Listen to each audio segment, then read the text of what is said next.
Guys, ഇന്ന് നമ്മൾ എങ്ങോട്ടാ പോകുന്നതെന്ന് വെച്ചാൽ നമ്മൾ അരി പൊടിപ്പിക്കാൻ വേണ്ടി മില്ലിലേക്ക് പോവുകയാണ് ഗൈസ്. അപ്പൊ നമുക്ക് പോയിട്ട് വരാം. അങ്ങനെ 5 മണിയൊക്കെ ആയപ്പോഴത്തേക്ക് ഞങ്ങൾ ഇറങ്ങി. അപ്പൊ തന്നെ നല്ല മഴക്കോളം ഉണ്ടായിരുന്ന, മഴ ഇപ്പൊ പെയ്യും എന്ന് പറഞ്ഞാണ് നിൽക്കുന്നത്. അപ്പൊ അതിന് മുന്നേ തന്നെ നമുക്കൊന്ന് അമ്പലത്തിൽ പോകണം. അത് കഴിഞ്ഞിട്ട് വേണം നമുക്കൊന്ന് മില്ലിലോട്ട് പോയി. ഇവിടുന്ന് കുറച്ച് ദൂരം മാത്രമേ ഉണ്ടായിരുന്നുള്ളൂ. അപ്പൊ ഞങ്ങളിതാ നടക്കുകയാണ് ഗൈസ്. കണ്ടോ ഗൈസ്, നല്ല മഴക്കോളല്ലേ. ആദ്യം തന്നെ പറയാം, എൻ്റെ ഫോണിലെ ക്ലാരിറ്റി ഭയങ്കരമായിട്ട് കുറവാണ്. അതുകൊണ്ട് തന്നെ ഒരുപാട് പരിമിതികളുണ്ട് ഗൈസ്. പരിമിതികളുണ്ട് ഗൈസ്. അപ്പൊ ഞങ്ങളിതാ അമ്പലത്തിലെത്തി. അങ്ങനെതാ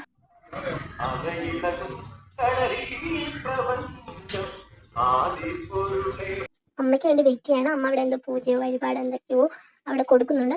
അപ്പൊ അമ്മയ്ക്ക് വേണ്ടി വെയിറ്റ് ചെയ്തു. അങ്ങനെതാ അമ്പലത്തിൽ കയറി പ്രാർത്ഥിച്ചിട്ട് ഞങ്ങളിതാ ഇറങ്ങുകയാണ് ഗൈസ്. നല്ല ഫീലായിരുന്നു കേട്ടോ അമ്പലത്തിൽ. എന്താ പറയാ, ഒരു മഴക്കോളും കാറ്റും ഒക്കെ കൊണ്ട് എന്തോ ഒരു വല്ലാത്തൊരു ഫീലായിരുന്നു കേട്ടോ ഗൈസ്. അപ്പൊ നമ്മളിതാ മുക്കിക്കട എത്തി. ഇവിടെയാണ് ഗൈസ് മില്ല്. നല്ല തിരക്കുണ്ടായിരുന്നു. ഞങ്ങളിതാ വെയിറ്റ് ചെയ്തിരിക്കുകയാണ്.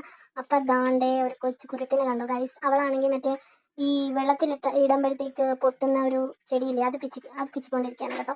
അപ്പൊ അത് പെട്ടെന്ന് കണ്ടപ്പോൾ എനിക്ക് സ്കൂളൊക്കെ ഓർമ്മ വന്നു. അങ്ങനെതാ ഞങ്ങൾ വെയിറ്റ് ചെയ്തിരിക്കുകയാണ്. വീഡിയോ എടുക്കാം.